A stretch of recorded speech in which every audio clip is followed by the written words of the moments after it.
পাবড়া বিবেকানন্দ সেবা সমিতির উদ্যোগে আজকে আমরা স্বামী বিবেকানন্দের প্রসঙ্গে কিছুক্ষণ কাটাবো। স্বামী বিবেকানন্দর প্রসঙ্গ, স্বামী বিবেকানন্দকে নিয়ে যখন আমরা চিন্তা করি, আলোচনা করি, তখন আমাদের সময়ে কোন একটি সীমার মধ্যে বদ্ধ থাকতে পারে না। আসলে এখন সাম্প্রতিক যা পরিস্থিতি আমাদের বিশ্ব জুড়ে চলছে, স্বাভাবিকভাবেই আমরা দেশবাসী যে যেখানে আছি, যে রাজ্যেই আছি, যে শহর, যে গ্রাম, যে শহরতলি, যে গঞ্জে আছি, আমরা সবাই মানসিক এমন একটি চাঞ্চল্যকার দোদুল্যমান পরিস্থিতিতে আছি। আমাদের কখনো মনে শঙ্কা, কখনো ভয়, কখনো উদ্বেগ। কেন এই ধরনের পরিস্থিতি আমরা কখনো দেখিনি? তাই এই অভূতপূর্ব পরিস্থিতিকে যখন আমরা সম্মুখীন হচ্ছি, আমরা খুব চিন্তিত হয়ে পড়ছি। আমরা স্বামী বিবেকানন্দের জীবনটা যদি লক্ষ্য করি, তার জীবনটা সারাটা জীবন সংগ্রাম করেই চললেন। কেমন সংগ্রাম? বিবেকানন্দ এবং কেন সংগ্রাম করলেন? সম্পূর্ণ উদ্দেশ্যটাই হচ্ছে ভারতবর্ষের জন্য। তিনি নিজের সম্বন্ধে বলতেন, আই এম কনডেন্সড ইন্ডিয়া, আমি ঘনীভূত ভারতবর্ষ। ভারতবর্ষকে তিনি এত ভালো। আমাদের ক্ষেত্রে যদি কেউ প্রশ্ন করে যে আমি আপনাকে কি করে সাহায্য করতে পারি, আমরা কিন্তু ব্যক্তিগত কোনো একটি প্রয়োজনের কথা চিন্তা করব, যে যিনি এত আন্তরিকভাবে আমাকে সাহায্য করতে চাইছেন, আমার কোনো ব্যক্তিগত প্রয়োজন আছে কিনা একবার ভেবে নিই। যদি না তখনই ভেবে উঠতে পারি, তখন বলি আমাকে একটু সময় দিন, আমি আপনাকে বলছি যে আপনি আমাকে কি সাহায্য করতে পারেন। অর্থাৎ আমরা সাধারণভাবে স্বার্থের কথা ভাবি। আমাদের ভাবনাটা বড়ই সংকুচিত। স্বামী বিবেকানন্দ বলেই বলতে পেরেছিলেন তাকে, যখন মিস ম্যাকলাউড জিজ্ঞেস করলেন যে আমি আপনাকে কিভাবে সাহায্য করতে পারি, স্বামীজি তৎক্ষণাৎ উত্তর দিলেন, লাভ ইন্ডিয়া, ভারতকে ভালোবাসো, ভারতবাসীকে ভালোবাসো, ভারতবাসীর জন্য কিছু ভাবো। অর্থাৎ তার প্রাণ, তার ধ্যান, তার জ্ঞান, সমস্ত কিছু, সব কিছু ওই ভারতবাসীকে নিয়ে, দরিদ্র ভারতবাসীকে নিয়ে, মূর্খ ভারতবাসীকে নিয়ে। চণ্ডাল, ব্রাহ্মণ, ম্যাথর, মুচি, কাউকে কিন্তু তিনি দূরে সরিয়ে দিচ্ছেন না। তিনি, তার কাছে ধর্মের কোনো ভাগ নেই, জাতে কোনো ভেদ নেই, শ্রেণীর কোনো ভেদ নেই। তার কাছে সবাই সমান, সবাইকে তিনি গ্রহণ করে নিচ্ছেন। তাই তিনি বলতে পেরেছিলেন যে গ্রহণীয়তাই হচ্ছে জীবনের মূল মন্ত্র। আমাদের এই যে পাবড়া বিবেকানন্দ সেবা সমিতি, অন্ডাল বিবেকানন্দ ভাব প্রচার সোসাইটি, তেমনি আরও অনেক আছে। আমাদের অসংখ্য আশ্রম আছে। হিজলডিয়ায় আমাদের আশ্রম রয়েছে, আমাদের রামহরিপুরে রয়েছে, আমাদের মেদিনীপুরে রয়েছে, বর্ধমান, মেমারি, কলকাতায় বিভিন্ন জায়গায়, হুগলি এবং সারা পশ্চিমবঙ্গের বিভিন্ন প্রান্তে এই ধরনের আশ্রম রয়েছে, যেখানে অসংখ্য যুবকরা, যুবক যুবতীরা স্বামী বিবেকানন্দের আদর্শে অনুপ্রাণিত হয়ে তারা ঝাঁপিয়ে পড়েছে জীবন গঠনে। এই জীবন গঠনের জন্য শুধু কি যুবকদের দরকার? যদি তাই হয়, তাহলে আজকে স্বামী বিবেকানন্দ এক আলোকবর্তিকা, যে বিষয় নিয়ে আমরা একটু অনুধ্যান করার চেষ্টা করব। আলোকবর্তিকা, যাকে ইংলিশে আমরা বলি টর্চ বেয়ারার। আমরা খুব স্বাভাবিকভাবেই জানি আলোর প্রয়োজন হয় তখনই যখন অন্ধকার থাকে। আমরা যখন জয়পুরের জঙ্গল দিয়ে অতিক্রম করছি, আমরা ইলামবাজারের জঙ্গল পার করছি, অথবা কোনো পাহাড়ি রাস্তায় যাচ্ছি যেখানে অন্ধকার, তখন আবাল বৃদ্ধ বনিতা আমরা সবাই কিন্তু আলোর সন্ধান করি, কারণ সেখানে অন্ধকার। আমাদের এই মুহূর্তে আমরা কোনো রাস্তা দিয়ে যাচ্ছি না, জঙ্গলের ভেতর দিয়ে, বাড়ির মধ্যেই হয়তো সবাই বসে আছি, কিন্তু তবু অন্ধকার। কোথায় অন্ধকার? অন্ধকার আমাদের মনের মধ্যে।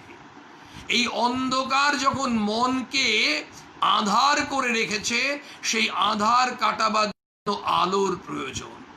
আর সেই মনের অন্ধকার হচ্ছে অজ্ঞানতা, সেই মনের অন্ধকার হচ্ছে স্বার্থ বুদ্ধি, মনের অন্ধকার হচ্ছে পরশ্রী কাতরতা, মনের অন্ধকার হচ্ছে ঈর্ষাবোধ, মনের অন্ধকার হচ্ছে অহংবোধ।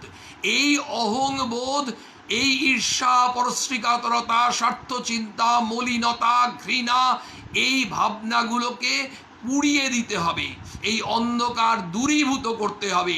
এটা তাত্ত্বিক দিক দিয়ে হবে না। একটি আগুন প্রয়োজন, একটি আলোর প্রয়োজন, অন্যথায় এই পারে না। আমাদের ঘরকে আমরা আলোকিত করতে পারি এলইডি লাগিয়ে, সিএফএল লাগিয়ে, কিন্তু আমরা সার্চ লাইট দিয়ে বাইরের রাস্তাটায় বিরাট আলোকিত করে দিতে পারি। কিন্তু আমাদের স্বামীজি এক জায়গায় বলছেন, একটা জায়গায় প্রচুর মন্দির আছে, অনেক মন্দির আছে, আর আমরা সাধারণ মানুষ ভাবি অনেক মন্দির আছে তো মহাতীর্থস্থান। স্বামীজি বলছেন, যদি কোনো জায়গায় অনেক মন্দির থাকে কিন্তু একটিও ভালো মানুষ না থাকে, সেটিকে তীর্থ বলা যাবে না।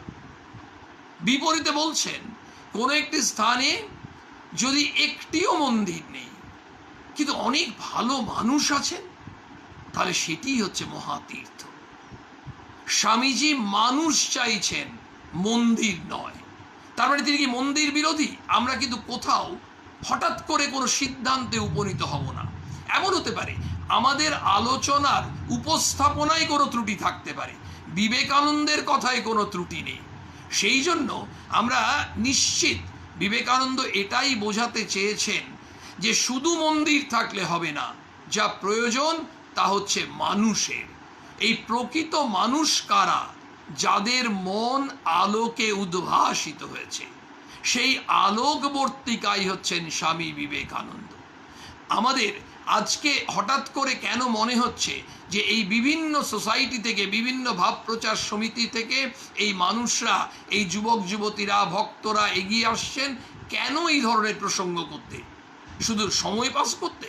ওই আমাদের হাওড়ায় বাস স্ট্যান্ডে অনেক সময় আমরা শুনেছি, ওই 5 নম্বর 6 নম্বর S7 সাবওয়ে দিয়ে উঠে যে বাস স্ট্যান্ড আছে, আপনারা অনেকেই শুনেছেন, তোমরাও নিশ্চয়ই দেখেছো, যে যারা ওই বাদাম ভাজা বিক্রি করেন বা চকলেট বিক্রি করেন, লজেন্স বিক্রি করেন, তারা বেশ সুন্দর করে, মিষ্টি করে, একেবারে রসিকতা একেবারে প্রয়োগ করে খুব সুন্দর করে বলেন, মানে চুপচাপ সময় না বসে না থেকে টাইম পাস করুন, মানে এটা খান, টাইম পাস করুন। ওটা কিন্তু মজা করে বলছেন মানুষকে আকর্ষণ করার জন্য। ঘটনা হচ্ছে, আমরা কি এখন টাইম পাস করার জন্য বসেছি 45 মিনিট? না, নিশ্চয়ই নয়। তাহলে আমরা বসেছি, আমরা নিজেরা অনুভব করছি আমাদের কিছু একটা জিনিসের প্রয়োজন। কিসের প্রয়োজন? এই যে বর্তমান পরিস্থিতি, এই পরিস্থিতিতে সাহসের প্রয়োজন। আমরা অনেকেই হতাশ হয়ে গেছি। কারা হতাশ হয়ে গেছি? যাদের চাকরি চলে গেছে, তারা তো হতাশ হবেই, তারা গালে হাত দিয়ে বসে থাকবে, তারা ভাবছে আমরা পরবর্তী চাকরিটা পাবো কোথায়। Right, absolute right. এবং বিবেকানন্দ এমন একজন ব্যক্তি যিনি কিন্তু তাকে চাকরি পাইয়ে দেবেন। আমরা একেবারে ভাবছি, বাবাই স্বামীজির হাতে তো চাকরি আছে, তাহলে ভালো করে শুনতে হবে। হ্যাঁ, তার হাতে চাকরি আছে। অনেকে আমরা হতাশ হয়ে আছি, এই যে চলছে কবে কাটবে আমরা বুঝতে পারছি না, একেবারে নিজেদেরকে মনে হচ্ছে অসহনীয় পরিবেশে আছি।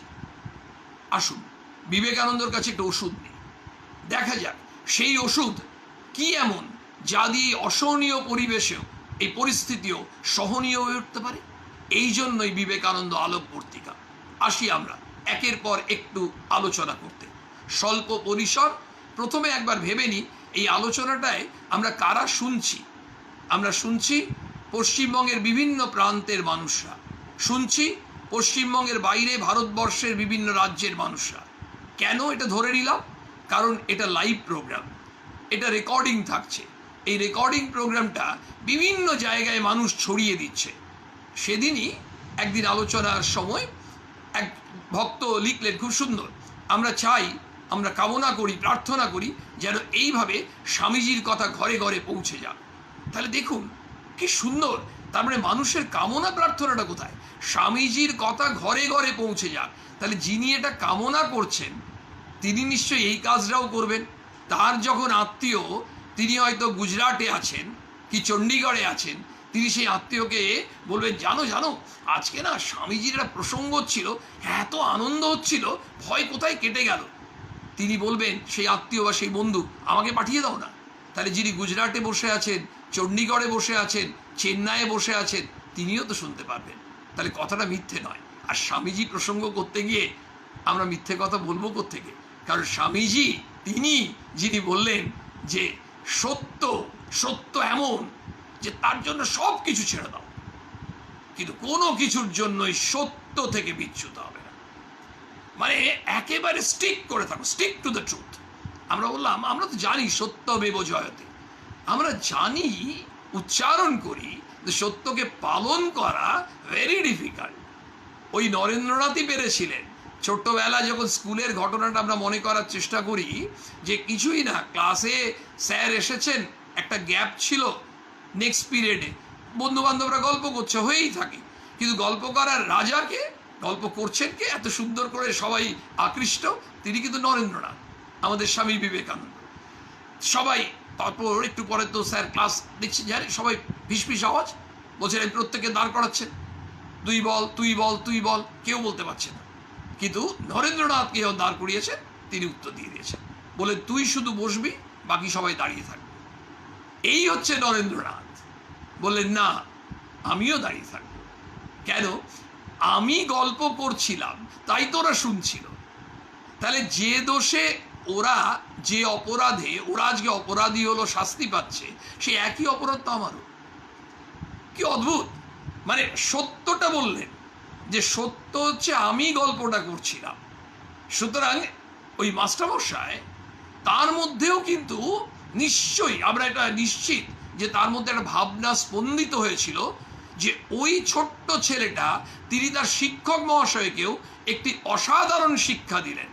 এটা কিন্তু আমরা ধরে নিতে পারি, কারণ আমাদের এটুকুই ধারণা যে আমরা কার কাছে শিখব, কারণ আমি তো অনেক কিছু জানি, সেটাই হচ্ছে অহংবোধ। সেই জন্যই বিবেকানন্দকে ধরলে কি হবে, 8 থেকে 80 সবারই উপকার হবে। আমি তাই বলছিলাম যে আজকে আমাদের এই আলোচনায় কারা আছে জানি না, কিন্তু এমন হতে পারে 8-9 বছরের একটা ছেলেও হয়তো শুনছে, হতেই পারে, এখন না শুনলেও তার বাবা হয়তো শুনছেন, তার মা হয়তো শুনছেন, তারা ইচ্ছে করে ছেলেটাকে শোনাবে, দেখ তুই যদি ক্লাসে কোনোদিন গল্প করিস, বা তোর হাত থেকে কিছু পড়ে কিছু ভেঙে গেল, ল্যাবরেটরিতে গেছিস, হয়তো ক্লাস 8 বা 9-এ ছেলে মেয়ে পড়ে, তোর হাত থেকে পড়ে ভেঙেছে, স্যার বলছেন কে, সঙ্গে সঙ্গে বলবি আমি ভেঙেছি। সত্য কথা, এটা হয়ে থাকে। আমরা দেখেছি অনেক সময়, একটি বাস্তব ঘটনা বলি। একবার একটি ট্রেনে একজন ভদ্রলোক যাচ্ছেন, অনেক মানুষই যাচ্ছেন, যে ভদ্রলোকের কথা বলছি তিনি খুব স্বামী বিবেকানন্দের অনুরাগী। সেই মানুষটি ট্রেনে উঠেছেন কিন্তু টিকিট কাটেননি, ইচ্ছে করে না, আসলে পারেননি। যখন প্ল্যাটফর্মে এসছেন, অন্য একটা ট্রেন থেকে নেমে এই ট্রেনে উঠতেই যাচ্ছেন, তখন দেখছেন ওই ট্রেনটা ঢুকে গেছে। আগের ট্রেনটা কিন্তু লেট করেছিল 2.5 ঘন্টা। ওই ট্রেনটা যদি ঢুকতো টাইমে, তাহলে কিন্তু এই ঘটনাটা ঘটতো না। অথচ এই ট্রেনটা ধরতেই হবে, উঠে পড়েছে, টিটি এসেছে। অনেকে যারা উইদাউট টিকিট প্যাসেঞ্জার, তারা কিন্তু এদিক ওদিক সরে গেছে, কারণ জানে ওই কালো কোট পরা রেলের টিটিরা তারা এখন চলে যাবে, আবার তারা চলে আসবে নিজের সিটে। এই ভদ্রলোক যথারীতি বললেন আমি টিকিট কাটতে পারিনি, এই ঘটনা তারা সেটা অনুভব করলেন, বললেন যে না আপনার কিছু করার নেই, কিন্তু রেলওয়েজের কোনো নিয়ম নেই যে ওই ট্রেনটা লেট করেছে বলে এই ট্রেনটাতে আপনি উঠতে পারবেন। আসলে ওই কানেক্টিং ট্রেন ছিল না, তাকে ফাইন দিতে হলো তিনি কিন্তু খুব আনন্দের সঙ্গে ফাইন দিলেন এবং বসে আছেন। একটু পরে ওই অন্যান্য প্যাসেঞ্জার এসে বললেন, আপনার কি হলো, আপনি চলে গেলেন না যে? বললেন, এই ঘটেছে। ভদ্রলোককে তারা বললেন, আপনার মতো গর্ধব খুব কম আছে। আসলে বিষয়টা এই, তারা তো গর্ধব বলবেই, প্রত্যেকেই নিজের দৃষ্টিভঙ্গিতে দেখার চেষ্টা করে। ওই দৃষ্টিভঙ্গিটার যতক্ষণ না মানুষের প্রসারিত হয়, যতক্ষণ না সম্প্রসারণ হয়, ততক্ষণ তো জীবনই নয়। স্বামীজি বলছেন না, সম্প্রসারণী জীবন, সংকোচনী মৃত্যু। তাহলে ওই 8-9 বছর, 10 বছর, 12-14 বছর, 15 বছরের ছেলেমেয়েরা এই ঘটনাটি শুনল যে স্বামীজি ছোটবেলায় স্কুলে এই হয়েছিল, তিনি সত্যি কথা বলেছিলেন। এবং এইটি যদি মা বাবারা তারা ছেলে মেয়েদেরকে এই কথাটি, এই ঘটনাটি শুধু বললো তোদের স্বামীজিকে পড়তে হবে না, এই ঘটনাটা তোদের কেমন লাগলো? অনেক সময় অনেকে ভাববে, ও কেন বলতে যাবো, আমাকে শুধু শুধু শাস্তি পেতে হবে। ঘটনা হচ্ছে এই যে সত্যকে লুক্কায়িত করার যে স্পৃহা, এটা কিন্তু আমাদের ছোটবেলায় থাকে। এই ছোটবেলা থেকেই ওই যে মর্নিং শোজ দ্য ডে, ওই ছোটবেলা থেকেই যদি ওটাকে আমরা দূরীকরণে প্রয়াসী হই, খুব স্বাভাবিকভাবে এটি আমাদের সেই অর্থে জীবনটি সফল হবে। আমরা জীবনে সাফল্য চাই। এই সাফল্যের জন্য স্বামীজি 3টে চাবিকাঠি দিচ্ছেন। বলছে, জীবনে সফল হতে চাও? আমরা বললাম, হ্যাঁ হতে চাই। কে আছি আমরা জীবনে ব্যর্থ হতে চাই? নিশ্চয়ই ভাইরা তোমরা সফল হতে চাও, ভাই বোনরা তোমরা সফল হতে চাও। আপনারা যারা আছেন তারা অনেকেই নিশ্চয়ই, তারা সবাই সমাজে সফল। সফল টার্মটা রিলেটিভ, আমাদের কিন্তু মনে করার দরকার নেই যে আমি একজন বড় এক্সিকিউটিভ নই, ফলে আমি জীবনে সফল হইনি। ভুল ধারণা। কারণ স্বামীজি বলছেন, each is great in his own place, প্রত্যেকে স্ব ক্ষেত্রে মহান। তিনি যে নিজের কাজটি করছেন, যিনি জুতো সেলাই করেন, পালিশ করেন, তিনি এত যত্ন করে জুতোটি পালিশ করে দেন, যিনি নিচ্ছেন তিনি বলছেন কি অসাধারণ। ওই কাজটি কিন্তু আর 5 জন কিন্তু অত সহজে করতে পারবে না। ফলে দেখা যায় প্রত্যেকে স্ব ক্ষেত্রে মহান। তো স্বামীজি বলছেন, তুমি সফল হতে চাও, তাহলে 3টে জিনিস দরকার। কি কি? 1, পিওরিটি; 2, পেশেন্স; 3, পারসিভিয়ারেন্স। এই যে বিবেকানন্দের আদর্শে আমরা যখন নিজেরা জাগ্রত হতে চাইব, এবং বিবেকানন্দের আদর্শে যদি আমরা অন্যকে জাগাতে চাই, এই ধরনের কথা বা পরামর্শ আমাদের এই আলোচনায় আসছে, খুব ভালো লাগছে। কিন্তু আমার মনে হয় স্বামীজির একটা কথা আমরা মনে করে নিই। স্বামীজি বলছেন, বি অ্যান্ড মেক। আগে নিজে প্রস্তুত হও, তারপর অন্যকে প্রস্তুত করার চেষ্টা করো। আমরা অনেক সময় নিজেরা মিথ্যে কথা বলি, অথচ বলি সবসময় সত্যি কথা বলবি। একটি মজার গল্প বলি, তারপর আমরা ওই পিওরিটি, পেশেন্স, পারসিভিয়ারেন্সে আসবো। এই গল্পটি হচ্ছে একটি ছেলের আর বাবার কথোপকথন। বেশ মজার গল্প, কিন্তু গল্পটার মধ্যে আমরা নিশ্চয়ই কিছু একটা মরাল অফ দ্য স্টোরি যেমন থাকে খুঁজে বার করার চেষ্টা করব, নিজেরা যে যেমন। ছেলেটি এসছে, হাতে একটি মার্কশিট, অ্যানুয়াল পরীক্ষার রেজাল্ট বেরিয়েছে, শীতকালের দিন। বাবা ইজি চেয়ারে বসে একটু রোদ পোয়াচ্ছেন। বলছি, কিরে রেজাল্ট বেরিয়েছে? বলছি, হ্যাঁ। কেমন করেছিস? ইংলিশে প্রথমেই ইংরেজি আর অঙ্ক, এই দুটো সাবজেক্টের নম্বর জানতে খুব ইচ্ছে করে বাবা আমাদের। বলছেন, ইংরেজিতে ওই 28 পেয়েছি। কত বেশি? 28? 100তে 28 নম্বর হলো? জানিস আমি 82 পেতাম।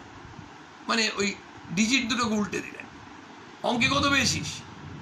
বলছেন, এই আমি 39। বলে, আমি 93 পেতাম। এই ধরনের 2-3টে সাবজেক্টে খুব বেশি বেশি নম্বর। বলছে, ওই দে দেখি মার্কশিটটা দেখি। এবার মার্কশিটে দেখতে চেয়েছে, মার্কশিটে দেখছে ওই 28, 39, 21 নম্বরগুলো লেখা আছে। এবার মার্কশিটের ওপরে দেখেছেন, ওপরে দেখছেন নামটা হচ্ছে বাবার, বাবার মার্কশিটটা ছেলে নিয়ে এসছে। বলছে, আমার মার্কশিট? বলছে, হ্যাঁ তো, তোমার নম্বরগুলি তো বলছিলাম। বলছে, আমার মার্কশিটে তুমি কোথায় বেরি? ট্রাঙ্কে ছিল। বলেছি না বড়দের জিনিস ধরবি না। এই বাবা কিন্তু এতক্ষণ ধরে ছেলেকে কি সুন্দর করে বলছিলেন যে আমি এই পেয়েছি, সবগুলোই মিথ্যে কথা। আমরা যা বোঝার বুঝে নিলাম। তাহলে বি অ্যান্ড মেক, নিজে যদি জাগি তবে তো অন্যকে জাগানোর, আমরা আগেই অন্যকে জাগাতে চলে যাই। মুশকিল হচ্ছে নিজে তখন ঘুমোচ্ছি, এবার অন্যকে বলছি এই ওঠ ওঠ ওঠ, তখন যাকে ওঠাচ্ছি সে বলছে আগে তুমি ওঠো তো, তারপর তো আমি উঠবো। আমাকে জাগতে হবে। এই জাগার জন্যই বিবেকানন্দ আমাদেরকে ক্যাপসুল দিলেন, বলে তুমি জাগো, তুমি এগো, এবং ওঠো, জাগো, এগিয়ে যাও যতক্ষণ না তোমার লক্ষ্যে পৌঁছচ্ছ। এবং লক্ষ্যে পৌঁছানোটাই যদি জীবনের সাফল্য হয়, তাহলে তুমি সফল হবে। তিনটে তোমার চাবি লাগবে: পিওরিটি, পেশেন্স অ্যান্ড পারসিভিয়ারেন্স। পবিত্রতা, ধৈর্য, অধ্যবসায়। একটু আগে আমাদের কথা হয়েছিল, নিশ্চয়ই আমরা সবাই মনে করতে পারছি, এই অসহনীয় অবস্থা কবে কাটবে, কবে কবে সবসময় মনে হচ্ছে বাবা এই জুলাই মাসে আমরা ফ্রি হবো তো, মানে সবসময় মনে হচ্ছে আবার আমরা নর্মাল অবস্থায় ফিরে আসবো তো।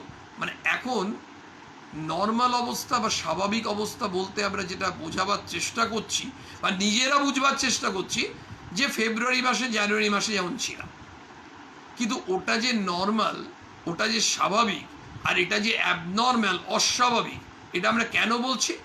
ওটাতে অভ্যস্ত তাই ওটার নাম দিয়েছি স্বাভাবিক, এটাতে অনভ্যস্ত তাই নাম দিয়েছি অস্বাভাবিক। আসলে এই অস্বাভাবিক যে পরিস্থিতিটা, এটা যখন কেটে উঠবে, আমাদের দেখা যাবে আমরা ওই স্বাভাবিক যেটা বলতাম সেই পরিস্থিতিতে হয়তো পৌঁছইনি। কেন পৌঁছইনি বা পৌঁছতে চাইছি না? আমরা অনেক সময়ই আমাদের আচরণকে বদলে ফেলবো। এই অস্বাভাবিক পরিস্থিতি আমাদেরকে চেনাচ্ছে, তোমরা যেটা স্বাভাবিক বলতে, সেই স্বাভাবিক পরিস্থিতিতে তোমরা কিছু অস্বাভাবিক কাজ করতে, তোমরা কিছু অ্যাবনর্মাল অ্যাক্টিভিটিস করতে। যেমন আমরা রাস্তায় ঘাটে যেখানে সেখানে থুতু ফেলি, বাসে বসে আছে, স্ট্যান্ডিং বাসে জানলার ধারে যিনি বসে আছেন অক্লেশে কোনো চিন্তাও করেন না, কলার খোসাটা, কলা খেলেন, কলার খোসাটা দুম করে ফেলে দিলেন, বাসটা তো চলে যাবে, কলার খোসাটা স্লিপারি পড়ে থাকলো। তারপরে একজন তো দৌড়ে আসছে পরের বাসটা ধরতে, তিনি পড়ে গেলেন। ওই যে ভদ্রলোক কলার খোসাটা উপহার দিয়ে চলে গেলেন, তিনি ওই পরের একজন মানুষ তার কিন্তু পাটি ভাঙতে সাহায্য করে গেলেন। কিন্তু আমরা দাবি করি ভগবান আমরা তো কারো কোনো ক্ষতি করিনি, তাহলে আমার কেন কষ্ট হচ্ছে? ঘটনা আমরা জানি না, আমরা হয়তো জ্ঞানত বা অজান্তে আমরা কত মানুষের কত অসুবিধা করি। ওই যে আমরা যেখানে সেখানে যত্রতত্র লেখা থাকে স্টিক নো বিলস, আমরা তার দিকে তাকাই না। আমরা হয়তো লেখা আছে যে এখানে আবর্জনা ফেলিবেন না, দেখা যায় ওখানেই বেশি আবর্জনা স্তূপীকৃত হয়ে আছে। আসলে এটা আমাদের মানুষের স্বভাব। কাদের স্বভাব? মানুষের স্বভাব। বিবেকানন্দ বললেন যে ওই মানুষ, সত্যিকারের মানুষ দরকার, মন্দির না হলেও চলবে। তাহলে সত্যিকারের মনুষ্যত্বই থাকে, আমরা আবর্জনাগুলো নিশ্চয়ই ফেলে আসবো না। আমরা নিশ্চয়ই এই বর্তমান যে পরিস্থিতি, তার থেকে এমন কিছু আচরণ আমাদের পাল্টে যাচ্ছে, না চাইলেও পাল্টে যাচ্ছে। দেখা যাবে আগামী দিনে ব্যক্তিগত কল্যাণ, সার্বিক কল্যাণ। আসলে এই পজিটিভ চিন্তাটা যদি আমরা করি, তাহলে আমাদের মনে হচ্ছে আর 2 মাস 3 মাস কি দরকার, একটা জিনিস দরকার, সেটা হচ্ছে পেশেন্স। স্বামীজি বলছেন হ্যাভ পেশেন্স। যে কোনো জায়গা, একটু আগে কথা হচ্ছিল, এক ভাইয়ের চাকরি চলে গেছে, এক ভাই নয় অনেক ভাইয়ের চাকরি চলে গেছে, এবং এর আগামী দিনেও হতে পারে। কিন্তু এমন কি কখনো হয় না যে এই জিনিস শুধুমাত্র এই 2020-তে এই পরিস্থিতিই হচ্ছে? কখনো কোনো মানুষের চাকরি যায়নি? আইটি সেক্টরে এক একটা কোম্পানিতে একসঙ্গে স্যাক করে দেয় কত মানুষকে। কত জায়গায় দেখা যাচ্ছে যেখানে কর্মী সংখ্যা ছিল 1100, সেখানে 400 হয়ে গেছে। এর সঙ্গে এই করোনার কোনো সম্পর্ক নেই। তাহলে এই ধরনের পরিস্থিতি হয়ে থাকে, আমাদের তথ্য সংগ্রহ করি আছে। কিন্তু আমাদের এখানে হতাশ হওয়াটা স্বাভাবিক, হতাশ নিশ্চয়ই হব সাময়িকভাবে, কিন্তু এই হতাশ যে হয়ে থাকবো, তারপরে বিবেকানন্দ বলছেন তোমার একটা জিনিসকে নিয়ে তুমি দুঃখ করে বসে আছো কেন, হতাশ হয়ে বসে আছো কেন? তোমায় ঝেড়ে ফেলতে হবে। ওই যেমন আমাদের ওই ঝেড়ে ফেলা হচ্ছে, অর্থাৎ তোমাকে অধ্যবসায়ী হতে হবে, নিষ্ঠা ভরে তুমি আবার চেষ্টা করো। তুমি যখনই চেষ্টা করছো তখন তোমার সামনে কোনো না কোনো দরজা খুলে যাবেই। আমরা দেখেছি, আমরা যে কোনো বিষয়ে যখনই সচেষ্ট হয়েছি তখনই কিন্তু দরজা খুলে গেছে। সেই ছোট্ট একটি গল্পের কথা মনে পড়ছে। স্বামীজি বলেছেন একটি জায়গায়, আপনারা এই গল্পটা অনেকেই হয়তো জানতে পারেনি, কারণ আপনারা স্বামীজিকে নিয়ে পড়াশোনা করেন। কি সুন্দর গল্পটা! না, একটি মানুষ তিনি গ্রামের মধ্যে দিয়ে যাচ্ছিলেন, সেই যেতে যেতে হঠাৎ করে তিনি ভাবছেন রাস্তার মধ্যে দিয়ে তিনি যে গ্রামটায় যাবেন, আর তিনি যেখানে রাস্তায় এসে দাঁড়িয়েছেন জানতে চাইছেন ওই গ্রামটা আরও কত দূর, তার খুব জানতে ইচ্ছে করছে। এবার বুঝতে পারছেন না কাকে জিজ্ঞেস করবেন। হঠাৎ দেখেছেন একজন বৃদ্ধ মানুষ, তিনি ওই তার বাড়ির সামনেটায় বসে আছেন। তাকে গিয়ে দাঁড়িয়ে জিজ্ঞেস করছেন, আচ্ছা ওই গ্রামটা এখান থেকে কত দূর? বলে গ্রামটার নাম বলেছেন। এই বৃদ্ধ ভদ্রলোক তিনি কোনো উত্তর দিলেন না, নিরুত্তর। ইনি আবার জিজ্ঞেস করেছেন। প্রায় কয়েকবার জিজ্ঞেস করার পর যথেষ্ট ধৈর্য নিয়ে দাঁড়িয়ে আছেন, জিজ্ঞেস করছেন। এবার উনি আন্দাজ করছেন যে এই ভদ্রলোক নিশ্চয়ই কানে কম শোনে, তাহলে এখানে দাঁড়িয়ে থাকা নিরর্থক। এবার ইনি হাঁটতে শুরু করেছেন। একটু হেঁটে এগিয়েছেন, সঙ্গে সঙ্গে ওই বৃদ্ধ ভদ্রলোক বলছেন, ও মশাই, কি বলছিলেন? ওই গ্রামটা কতদূর? ওই গ্রামটা এখান থেকে আর এই 2 মাইল। এবার উনি উত্তরটা পেয়ে সামনে না এগিয়ে পেছনে চলে এসছেন। এসে বলছেন, তাহলে আপনাকে এতক্ষণ জিজ্ঞেস করছিলাম, তাহলে আপনি এতক্ষণ বললেন না কেন? বলছেন, এতক্ষণ তো বুঝিনি যে আপনার যাওয়ার ইচ্ছা আছে, আপনি তো দাঁড়িয়েছিলেন। আমি যেই দেখলাম আপনি যেতে শুরু করেছেন তখন আমি আপনাকে পথটা বাতলে দিলাম। দেখুন, মানে আমরা এখান থেকে একটা নির্যাস বেরোলো, আমরা যখন কোথাও এগোতে চেষ্টা করব তখন স্বামীজি বলছেন তোমার রাস্তা খুলে যাবে। অর্থাৎ আমার একটা চাকরি, এবং সবসময়ই চাকরি করি, ব্যবসা করি, যাই করি, আমাকে নিজের পায়ে নিজে দাঁড়াতে হবে। আমি লোকের কাছে ভিক্ষা চাইব না। এবং সব থেকে বড় কথা হচ্ছে ভিক্ষা চাইব, হ্যাঁ চাইব। আমাদের ভিক্ষা চাইতে কোনো লজ্জাও নেই যখন আমরা মানুষের সেবা করতে যাব।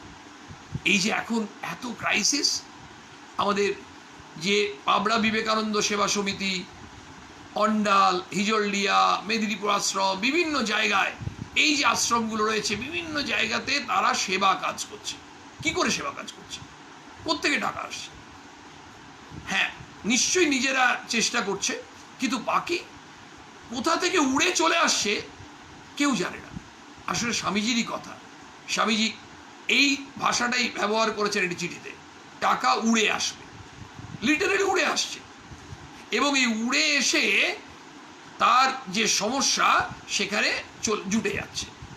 এবং সেক্ষেত্রে যদি আমাদের কোথাও হাত পাততে হয়, কাউকে ভিক্ষে চাইতে হয়, দাও না আমাদের একটু চাল কিনবো, কি আলু কিনবো, তেল নুন কিনবো, ওই গাঁয়ে যাব, ওই গাঁয়ে শুনলাম 200টা বাড়ি আছে, আর কি অভাব, ওখানে কোনো জায়গা থেকে সেবা আসেনি, এত প্রত্যন্ত গ্রাম, আমাদের দাও না, আমাদের টাকা নাই, কিছু টাকা আছে, তোমরা সবাই মিলে দাও না। তখন একেবারে আমরা কোনো রকম দ্বিধা নেই, নির্দ্বিধায় যাব এবং সানন্দে যাব। কারণ আমরা জানি আমরা যার কাছে চাইলাম তার ভেতরও তো ঈশ্বর, যার কাছে যাব তার ভেতরও তো সেই এক ঈশ্বর, যিনি যাচ্ছেন তার ভেতরও তো সেই এক ঈশ্বর। এই যে সঙ্গে সঙ্গে আমাদের ওই যে অনুভূতিটা আসছে, তখন আমাদের কোনো লজ্জা নেই। কিন্তু এইগুলো ভেতর থেকে আসতে হবে তো। এগুলো কখনো কখনো অনেকের মধ্যে সংস্কার থাকে, অনেকের সংস্কার তৈরি হয়। একটি প্রশ্ন এসছে খুব সুন্দর, একজন লিখছেন যে আমার মনে হয় যে সত্য, এই সত্য যে কথাটা বলার যে অভ্যেস করা, সেগুলো ছোটোর থেকেই করা উচিত, কিন্তু তার সঙ্গে সঙ্গে একটা সংস্কারও থাকতে হয় অনেকে। ঠিকই, অনেকের মধ্যে একটা সংস্কার থাকে। এই সংস্কার একটা খুব গুরুত্বপূর্ণ বিষয়, কিন্তু অনেকের সংস্কার তৈরি হয়, যাদের থাকে ভালো, যাদের থাকে না তাদেরও তৈরি হয়। সেই জন্যই দরকার কোম্পানি, সেই জন্যই সঙ্গ একটা খুব গুরুত্বপূর্ণ বিষয়। এই সঙ্গ কি? সঙ্গ হচ্ছে আমি কাদের সঙ্গে বসি, কাদের সঙ্গে ওঠা বসা করি, কাদের সঙ্গে গল্প করি, আমি কি ধরনের বই পড়ি, আমি কি ধরনের গল্প আলোচনা শুনি, এর মধ্যে থেকে একটা সংস্কার জন্মায়। কোথাও দেখে হয়, কোথাও শুনে হয়, কোথাও পড়ে হয়, কোথাও নিশ্চয়ই ওই ভগবান দত্ত, যেমন অনেকে এত ভালো গান করেন, ভগবান দত্ত প্রতিভা অনেকের মধ্যে থাকে, আর অনেকে কিন্তু শিখেও সঙ্গীত শিল্পী তৈরি হন। তাহলে ঘটনা হচ্ছে, কিন্তু তবু যদি আমরা ছোটবেলা থেকে যাই অভ্যেস করব, সুঅভ্যাস সবসময়ই আমাদের আখেরে লাভ হবে। কিন্তু একটা জিনিস আমরা বোধহয় ভুল করছি, আমরা অনেকেই সেই ছোটবেলাটা পেরিয়ে এসেছি। যারা যত বড় হয়ে গেছি বয়সের দিক দিয়ে, তখন অনেকের মনে হতে পারে আমরা তো ওই পেছনে চলে এসছি ফিরে, ওই দিনগুলো তো পেরিয়ে এলাম, আর এখন নতুন করে কি? প্রতি মুহূর্তেই শেখার আছে। সেই জন্যই স্বামীজি সেই শিক্ষা দেওয়ার জন্যই এসেছেন। শ্রীরামকৃষ্ণ এই চাপরাস দিয়েছিলেন, নরেন শিক্ষে দিবে। এই শিক্ষাটা কি শিক্ষা? আমরা আজকে আলোকবর্তিকার একটা দিক চিন্তা করে নিই, যে সেবার কথাটা উঠে এলো শেষের দিকে, সেই জায়গাটা দিয়েই আমাদের আলোচনাটাকে একটা কনফাইন থাকার চেষ্টা করি। এই সংক্রান্ত প্রশ্ন নিশ্চয়ই আমরা আলোচনার মধ্যে নিয়ে আসব। কি স্বামীজি বললেন, আমরা সেবা সম্বন্ধে একটা অন্ধকারে আছি। কি অন্ধকারে আছি? সাধারণভাবে মানুষের ধারণা এই যে এত সেবা কাজ হয়, সেবা কাজ ছেড়ে দিন। একটি গরিব ভিখিরিকে যখন আমরা কিছু দিই, তখন আমাদের অনেকেরই ধারণা আজ ভিখিরিটা খেতেই পারত না, আজকে আমি ওকে 10টা টাকা দিলাম বলে ও তবু গিয়ে দুটো রুটি তরকারি কিনে খাবে। এই একটা ধারণা আমাদের অনেকের অন্তরেই আছে, মানে এমনভাবে গেড়ে বসে আছে যে সেখান থেকে আমরা বেরোতে পারছি না। এই জন্য আলোকবর্তিকা স্বামীজিকে দরকার। স্বামীজি এসে বললেন যে তোমার ধারণাটা ভ্রান্ত। তুমি কি করছো? ওই গরিব ভিখিরিটাকে 10 টাকা দিলে। একবার ভাবো তো, হি was so practical, rational. Swami Vivekananda এত বেশি র্যাশনাল মানুষ যে তার কথা তিনি কোথাও বলেননি, কিন্তু তিনি স্পষ্ট ভাষায় বলছেন, আমার ছবির সামনে যদি ওই ধূপধুনো দাও না, আমি ভূত হয়ে এসে ঘাড় ভটকে দেবো। বলছেন সোজা কথায়, তুমি কথাগুলো শোনো, তুমি জাজ কর, যদি তোমার মনে হয় গ্রহণযোগ্য নাও, নাহলে নিও না। কোথাও বলেনি তুমি বিশ্বাস করো না, নিবেই থেকে বলছে বিশ্বাস নয়, উপলব্ধি কর যে এটা তোমার নেওয়ার মতো হবে কিনা। তো কি ধারণা দিচ্ছে? বলছেন তুমি যে বলছো তুমি ভিখিরিটাকে 10 টাকা দিলে তাই ও খেতে পেল, নাহলে পেত না। প্রথম ধারণাটা ভুল এই জন্যই, তুমি ছাড়া আরো অনেকেই তাকে দিতে পারত, 10 টাকা কেন, আরো বেশি দিতে পারত। তাহলে প্রথম এই পয়েন্টে কেটে গেলেন। ডিবেট হচ্ছে, বিতর্ক সভা। দ্বিতীয় পয়েন্ট, তুমি যে 10 টাকা দিলে কাকে দিলে? রাস্তায় ফেলে দিয়েছিলে? আমরা বললাম না। বলছে ভিখিরিটাকে দিলাম। সেই মানুষটা বলছে আরে ওই ভিক্ষুকটা ছিল বলে তো দিলে, যদি ভিক্ষুকটা না থাকতো তুই কাকে দিতে? তাহলে তুমি ভিক্ষুকটাকে থ্যাঙ্কস দেবে না ভিক্ষুক তোমাকে থ্যাঙ্কস দেবে? কার কৃতজ্ঞ থাকা উচিত? Second point. এই দুটো পয়েন্টই যদি আমরা এখন আজকে একটু আলোচনা করার চেষ্টা করি। প্রথম হচ্ছে, আমরা ভাবি আমি ছিলাম বলে ওই ছেলেটা পরীক্ষা দিতে পেরেছে, মানে ওই ছেলেটা হয়তো পরীক্ষার ফর্ম ফিল আপের টাকা ছিল না, ওকে 500 টাকা দিয়েছিলাম, ধারও দিয়ে থাকতে পারি, তাইও দিতে পারলো। এই যে জায়গাটা, একটু স্বামীর জীবনের একটা ঘটনা এই প্রসঙ্গেই আমাদের আলোচনা করে নেওয়া উচিত। মনে পড়ছে, স্বামীজিও যখন কলেজে পড়তেন, তার এক বন্ধু পরীক্ষার ফিস দিতে পারবে না বলে তাকে পরীক্ষায় অ্যালাউ করছে না কলেজ অথরিটি।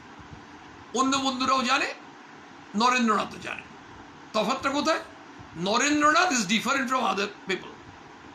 আমাদের সাধারণ মানুষের থেকে বিবেকানন্দ আলাদা।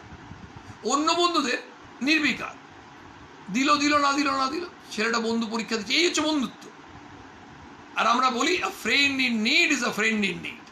আরে সত্যিকারের প্রয়োজনে যে পাশে দাঁড়ায় সেই সত্যিকারের বন্ধু। নরেন্দ্রনাথ কিন্তু একেবারে খুব দুশ্চিন্তাগ্রস্ত, কি করবে, তার কাছে তো টাকা নেই। তিনি জানতে পারলেন যে কলেজে যিনি হেড ক্লার্ক, তারই কিন্তু সেই ক্ষমতা আছে, তিনি ওটাকে মকুব করে দিতে পারেন। সঙ্গে সঙ্গে তিনি খোঁজ লাগালেন তার কাছে চলে গেলেন, তাকে একেবারে বিনম্র অনুরোধ করলেন। আর তিনি তাকে বললেন, তুই জ্যাঠামি করতে আসিস, যা যা নিজের চরকায় তেল দে, ও পরীক্ষার ফিস না দিলে আমি পরীক্ষা দিতে দেবো। চলে গেলেন। নরেন আর কি করবেন? এর মধ্যে খবর পেলেন বিকেল বেলায় ওই মানুষটি নেশা করতে যায় একটি জায়গায়। ব্যাস, নরেন্দ্রনাথ সোজা চলে গেলেন, এটি ঝোপের আড়ালে লুকিয়ে থাকলেন। দেখছেন ওই তার নাম ছিল রাজকুমার বাবু, তিনি আসছেন। বেশ, এবার নেশার ওখানে ঢুকতে যাবেন, ইনি একেবারে হঠাৎ করে বাঘের মতো সামনে এসে ঝাঁপিয়ে পড়লেন। নরেন, তুই? বলে, হ্যাঁ আমি। না স্যার, কিছু হয়নি, আমি তাহলে কালকে কলেজে গিয়ে সব বন্ধুদের বলে দেবো। না না, কাউকে কিছু বলবি না, বল কি করতে হবে। বলছে, আমার ওই বন্ধুটা হরিপদ যে পরীক্ষা দিতে পারবে। না না, পারবে, কেন পারবে না, ও সব যে ফিস সব মকুব করে দেবো, যা, তুই কাউকে বলবি না কিন্তু। নরেন্দ্রনাথকে কাউকে বলার জন্য এসেছিলেন, তিনি ফিরে গেলেন। পরের দিন সকালে গিয়ে বন্ধুর সঙ্গে খুব আনন্দ করছেন দুজনে মিলে, কারণ ওই বন্ধু অসুবিধায় পড়েছিল, সমস্যার সমাধান তো করলেন। ওই যে মনের জোর, ওই যে দৃঢ়তা, ওই যে ভালোবাসা, ওই যে নিঃস্বার্থপরতা, ওই যে পরের জন্য চিন্তা করা, ওই যে উদারতা, এই ভাবনাটা আমাদের মধ্যে আসতে হবে। স্বাভাবিকভাবেই আজকে যারা কলেজে পড়া ছেলেমেয়েগুলো তোমরা শুনছো, তোমাদেরও কিন্তু বন্ধু বান্ধবরা কেউ না কেউ এমনি হতে পারে। তোমরা সুযোগ খুঁজবে, মানে কারো হোক তা নয়, যদি হয় বলে আমরাও কিন্তু ওই স্বামীজির মতো একটা কাজ তো কখনো করতে পারলাম। আর করে কিন্তু স্বামীজিও কাউকে বলে বেড়াননি, আমরাও কিন্তু বলে বেড়াবো না। তো প্রথম যে কথাটা হচ্ছিল যে আমরা ভাবছি যে আমি কাউকে পরীক্ষার ফিস দিয়ে দিয়েছিলাম বলে সে পরীক্ষা দিতে পারল, এটাই ভ্রান্ত ধারণা। ভগবান আমাকে সুযোগ দিয়েছিলেন, অন্য একজন সুযোগ পাননি, এটাই স্বামীজি বলছেন। তুমি মনে রাখো, খুব সুন্দর বলছেন, cut the word help from your mind. তোমার মন থেকে হেল্প কথাটা উড়িয়ে দাও, তুমি কাউকে হেল্প করতে পারো না। You can serve, you can serve. ভগবান হেল্প করতে পারে, তুমি ভগবানের সেবা করছো, কারণ প্রত্যেকের ভেতরই সেই ভগবান আছে। তুমি শুধুমাত্র ভগবানের পুজো মন্দিরে করবে কেন?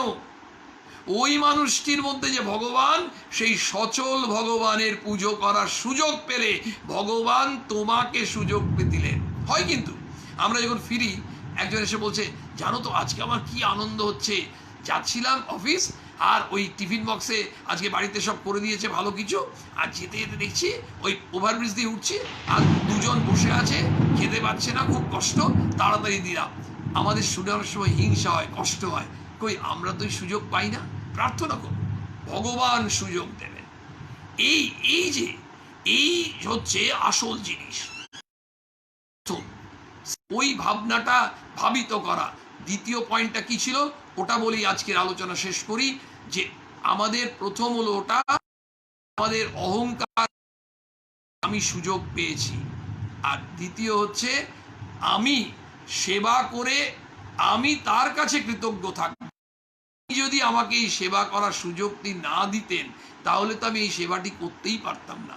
ফলে আমি কৃতজ্ঞ থাকব, মানে যিনি সেব্য আর সেবক, যিনি সেবা করছেন রিসিভার, ওই গিভার, তিনি কিন্তু রিসিভারের কাছে একদম হাঁটু গেড়ে প্রার্থনা করবেন, তুমি গ্রহণ করো।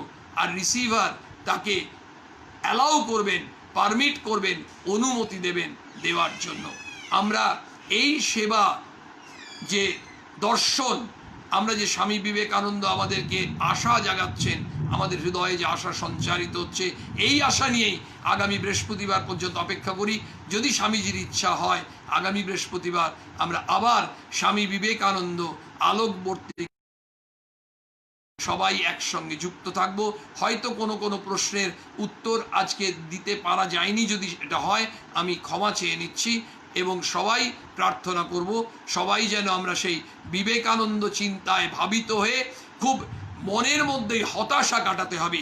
বিবেকানন্দ মানেই আশা, সুতরাং হতাশা কাটে যদি বিবেকানন্দকে আমরা চিন্তা করি। স্বামীজির কাছে এই প্রার্থনা জানিয়ে আজকের এই সাধু মহতি উদ্যোগের জন্য যারা এই উদ্যোগী হয়েছে সবাইকে আমি আমার আন্তরিক শুভেচ্ছা, আপনাদের সকলকে শ্রদ্ধা। আর তোমরা সবাই যুবক যুবতীরা যত পারো বিবেকানন্দ আদর্শে নিজেকে একেবারে পরিয়ে নাও। দেশের জন্য, সমাজের জন্য আমাদের সবারই কিছু করণীয় আছে। জয় স্বামীজি।